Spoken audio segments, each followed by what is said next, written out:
Good morning বন্ধুরা, শুভ সকাল। সকালে হাঁটতে হাঁটতে আজ দেখছি পুকুর পাড়ে একটু সরু অংশের মধ্যে দাদা বরবটি, ঢেঁড়স, পুঁই শাক, কুঁদরি মানে তরুলি যেটাকে বলে বসিয়েছে।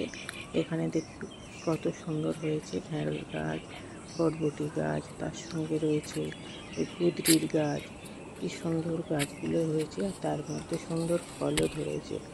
দাদা হাতে যা গাছ বসায় তাই খুব সুন্দর হয়। অনেকে বলে ওর হাত লক্ষ্মী, যেখানে দানা পুঁতে দেবে সেখানেই অমনি গাছ হয়ে যাবে আর ফলও হয়ে যাবে।